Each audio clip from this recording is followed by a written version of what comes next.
Hello, আসসালামু আলাইকুম দেশবাসী।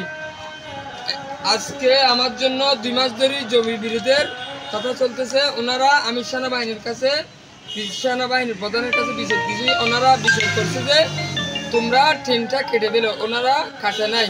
ওনাদেরকে 6টা টাইম বানিয়ে দিছে, এরপর 1 সপ্তাহ টাইম দিছে। এরা কোনো কথা শুনে নাই। এরপরে ওনারা ট্রিনিসার গেছে, তবু ওরা কাটে নাই।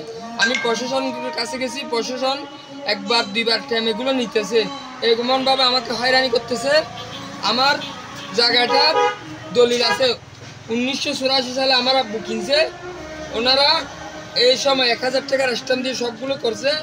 দেখেন, সব আমাদের নিকেল। ওরা আমার জমিটা খাওয়ার জন্য, জায়গাটা খাওয়ার জন্য আমাদের সাথে অত্যাচার করতেছে। আমি এগুলা বাংলাদেশের রাষ্ট্রপ্রধানের কাছে এগুলার বিচার চাই, সুষ্ঠু তদন্তের মাধ্যমে বিচারটা চাই।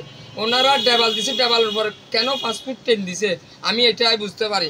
আর উনি ডেবাল দেওয়া মানে উনি জমিটা বুঝে পাইছে, তারপরেও কেন ট্রেনটা দিল, এটার আমি সুষ্ঠুভাবে তদন্তের মাধ্যমে বিচারটা চাই।